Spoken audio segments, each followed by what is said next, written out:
കണ്ണന്റെ കാർവർണം വേണം, ആരും കാണാതെ മണ്ണും വാരേണം. കണ്ണൻ പാടുമ്പോൾ ചാഞ്ചാടിയിടേണം, കണ്ണനാടുമ്പോൾ കൂടെയാടേണം.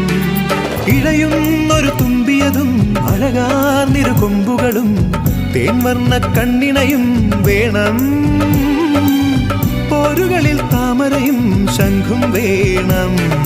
ഗുരുവായൂരുണ്ണിക്കണ്ണനെ നടയിലിരുത്താനായി ഒരു കുട്ടിക്കൊമ്പനെ വാങ്ങേണം.